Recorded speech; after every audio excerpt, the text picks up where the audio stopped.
자, 존속살인책 계속 보도록 합니다. 자, 동그라미 2번 혼외자의 출생자. 제가 말씀드렸죠.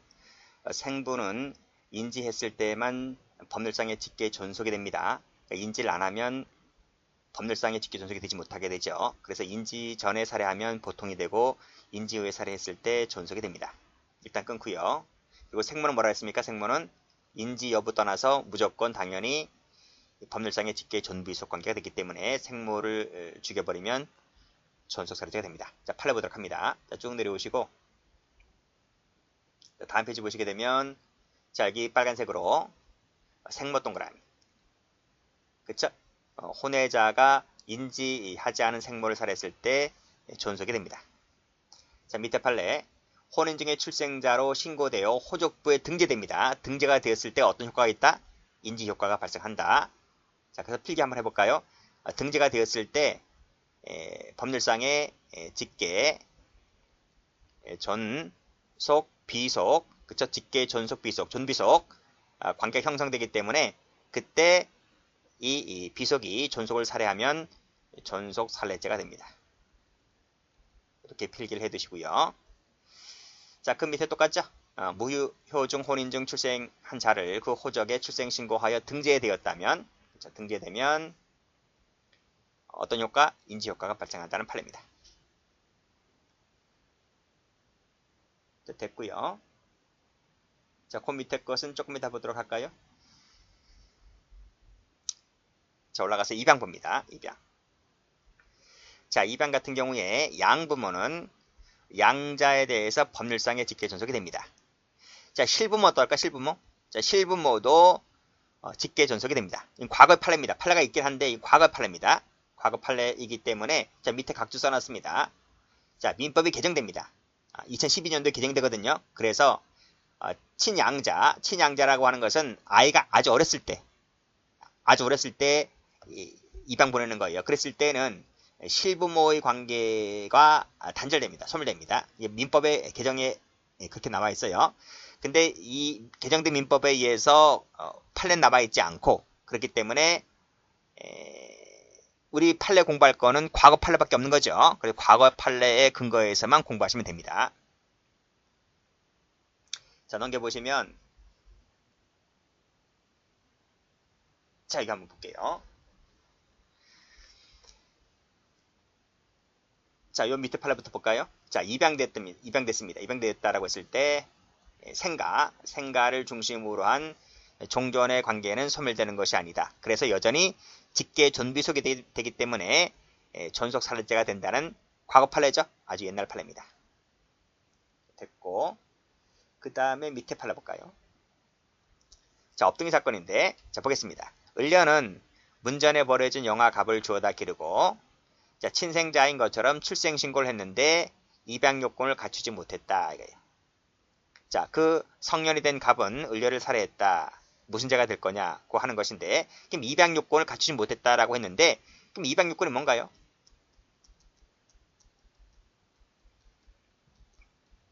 입양 요건. 입양 요건이 되려면 두 가지 요건을 갖춰야 됩니다. 첫 번째가 형식적 요건.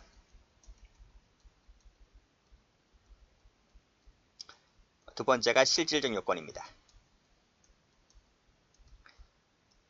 자, 형식적 요건은 뭘 말하는 거예요? 땡땡. 입양신고지. 입양신고를 해야 돼요. 실질적 요건은 뭐예요? 응? 입양에 합의가 있어야 돼요. 합의. 무슨 뜻이에요?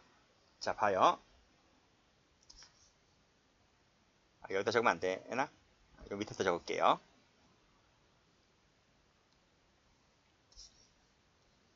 자, 여기 갑의 집이 있어요. 자, 여기 을의 집이 있어요. 자, 갑의 집에서 아이가 하나 태어났는데, 그쵸? 아이가 태어났는데, 이 아이를 기를 능력이 안 돼요. 그래서 이 아이를 입양 보내요. 다른 나라로. 그쵸? 또는, 여러분, 뭐, 해외로 입양 보내는 것뿐만 아니고, 여러분은 모르겠네요. 승진하시는 분들은 알지. 옛날 7, 80년대만 하더라도 그 아들이 귀해한 집들 있죠. 그러니까 돈은 많은데 처가 아들을 못 낳아. 딸만 낳는 거야. 근데 작은 집 같은 경우에는 아들이 몇 명 있어. 그래서 그 집 아이를 큰 집으로 입양 보내. 지금 그게 누구야? 그게 저 LG 아니야, LG. LG. 그 LG 지금 회장이 그 작은 집 자식이잖아. 그쵸? 그런 경우도 있단 말이에요. 근데 지금이야 뭐 딸 자식 구별 없이 기르지만 옛날에는 아들 우선시 했기 때문에 작은 집에서 큰 집 보내는 경우도 더러 있었습니다. 어쨌든 갑의 집에 아이가 있는데 이 아이를 을의 집으로 입양 보냅니다. 입양 보낼 때 제가 뭐라 그랬어? 방금 말씀드렸잖아. 이 갑의 집과 을의 집 사이에 뭐가 있어야 된다? 첫 번째, 입양의 합의가 있어야 된다. 양가 집에 입양의 합의가 있어야 된다. 그 합의라고 하는 것은 만약에 부부가 있다면 이 을의 집에도 부부가 있겠지? 그럼 부부가 공동으로 이 입양의 합의를 해서 이 아이를 자기 집으로 호적에 옮겼을 때 이 적법하게 입양 합의가 되었다고 보는 거예요. 두 번째는 뭐예요? 두 번째는 이 을의 집에서 이 남의 집에서 데려온 자식을 자기 호적에 올리는 입양 신고를 해야 됩니다. 이 두 가지가 갖춰졌을 때 입양은 적법했다 이렇게 보는 거예요. 자, 근데 여기 보시면 입양 요건을 갖추지 못했다고 했잖아. 그 말은 여기 보세요. 입양 신고를 안 했다는 거지. 그쵸? 입양 신고를 안 했다. 입양 합의 있었나?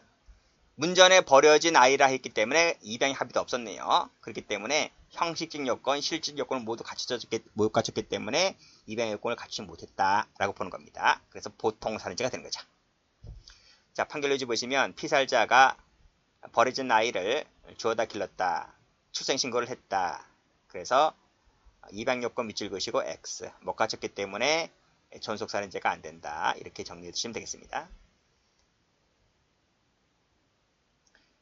자, 올라가 볼까요? 자, 요 판례도 한번 나왔는데 보겠습니다. 처가 있는 자가 입양을 함에 있어서 혼자만의 의사로 쌍방 명의로 입양 신고를 했다. 그럼 돼, 안 돼? 안 된다 했잖아. 제가 여기서 뭐라고 했어요? 여기도 부부가 있고 여기도 부부가 있다면 이 부부끼리 전부 다 공동의사로, 그렇지? 공동의사로 이렇게 입양을 해오는 것이지 혼자만의 의사로, 즉 혼자만의 의사란 말은 뭐죠? 부부 몰래, 다른 일방 몰래 자기 호적에 올리는 거야. 그리고 쌍방 명의로 했다고 해가지고, 그렇죠? 이것은 뭐다? 입양 합의가 없기 때문에 그 입양은 무효로 보는 거야. 무효. 즉 여기 실질적인 요건을 갖추지 못했기 때문에 이것은 무효로 본다. 근데 무효로 보는데요. 여기서 부부 공동 입양의 요건을 못 갖췄다 하더라도, 즉 처가 나중에 그걸 알고 입양의 취소를 청구할 수가 있는데 취소가 이루어지지 않으면 그 유효로 본단 말이에요. 유효로 본단 말이에요. 따라서 당사자가 양친자 관계를 창설할 의사로 출생자 친손 신고를 하였고, 그리고 거기에 입양의 요건, 실질 요건이 구비가 되어 있다면, 즉 취소를 안 했기 때문에 이것도 실질 요건, 즉 입양 합의가 있다고 보는 거야, 판례가. 그래서 약간의 형식의 잘못이 있다 손 치더라도 다른 일방이 취소하지 않았기 때문에 이것은 입양 요건을 갖춘다. 그래서 결국 뭐로 본다? 존속살인죄로 본다. 이렇게 보는 것이 판례입니다. 기출이 한번 나와 있죠. 보시면 여기 갑남은 을려와 정교를 맺어 출산하였다. 처 몰래, 그쵸? 혼인증의 자식으로 옮겼다. 이때 살해했다 하더라도 존속이 된다는 거죠. 안 된다, 틀렸습니다. 됐나요? 그렇게 보시고, 여기 양친자 관계를 창설할 의사로 친생자 출생 신고를 했다고 하는 건데, 이것은 자, 여기서 보겠습니다. 쭉 내려와 보세요. 자, 요 판례가 조금 어려운데 보겠습니다. 을려는 남편과 공동으로, 괜찮네요. 공동으로 입양했기 때문에 입양할 의사가 있었다. 그쵸?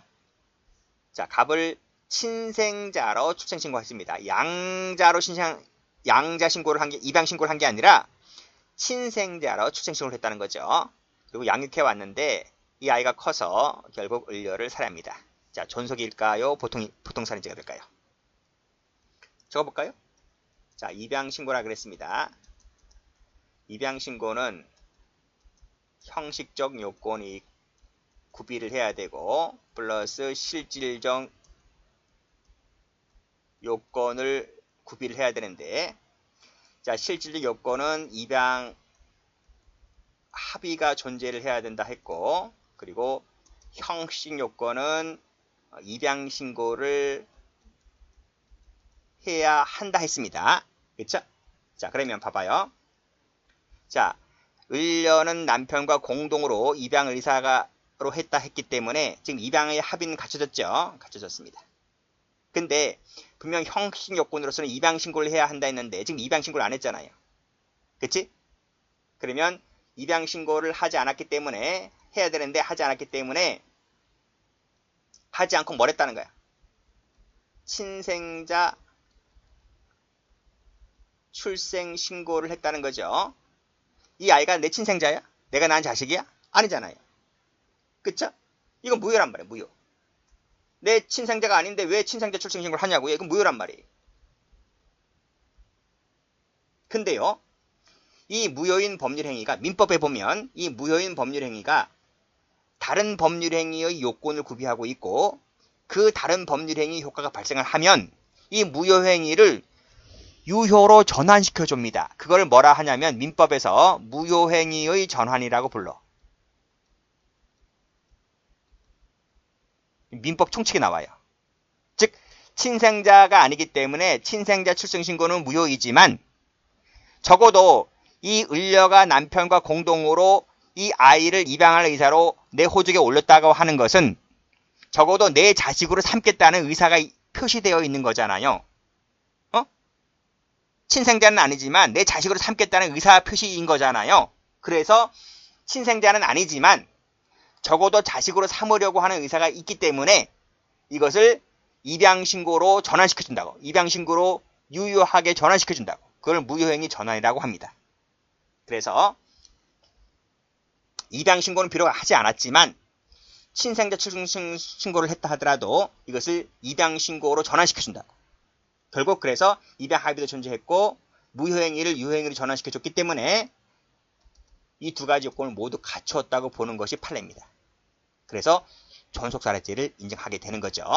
자, 그래서 앞으로 다시 한번 올라가 보면 이 판례 한번 볼게요. 이 판례도 보면 지금 양친자 관계를 창설할 의사로 친생자 출생 신고를 했다 했잖아요. 이건 무효라니까. 내 친생자가 아닌데. 근데 적어도 자식으로 삼으려고 하는 의사는 존재하기 때문에 이것을 뭐로 본다? 이거를 입양신고로 본단 말이에요. 입양신고로 전환시켜준다고, 유효하게. 그리고 여기도 취소를 안 했기 때문에 입양의 실질 요건을 갖췄다고 보는 것이고, 이 두 가지 요건을 모두 갖추었기 때문에 존속살해죄를 인정했다는 판례입니다. 다시 와서 여기도 보시면 판결로지 읽어볼까요? 읽어보면, 자, 입양의 의사로 친생자 출생신고를 하였다. 이건 무효지만, 그렇죠? 이건 무효지만 입양의 효력을 인정해준다. 무효행위 전환의 효과를 인정해서 그래서 입양신고의 기능을 하게 되는 것이다. 이런 말이에요. 결국 친생자로 출생신고를 했지만 이것은 무효지만 입양신고로서의 효력을 갖춰주기 때문에 양친자관계가 형성되므로 결국 피고인이 피해자를 살해했다라고 했을 때 존속을 인정했던 판례입니다. 각각 출제가 된 적이 있어요. 꺽쇠 1번도 2번 나왔고 꺽쇠 2번도 나왔고.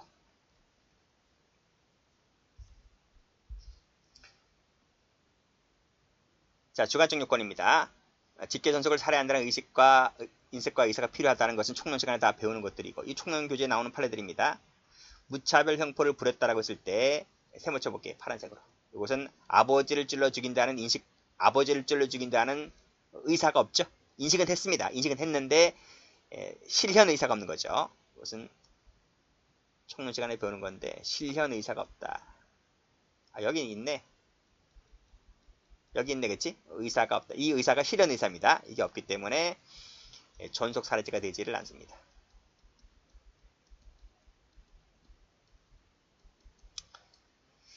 자, 꺽쇠 2번. 보통살인죄 의사로 존속살인죄 결과를 발생했을 때 15조 1항이 적용되죠. 그래서 보통살인죄가 되는 것은 총론 시간에 배우는 것이고, 요 밑에 보시면 존속임을 인식하지 못했다고 했죠. 15조 1항 때문에 보통살인죄가 되는 것이다. 자, 됐네요.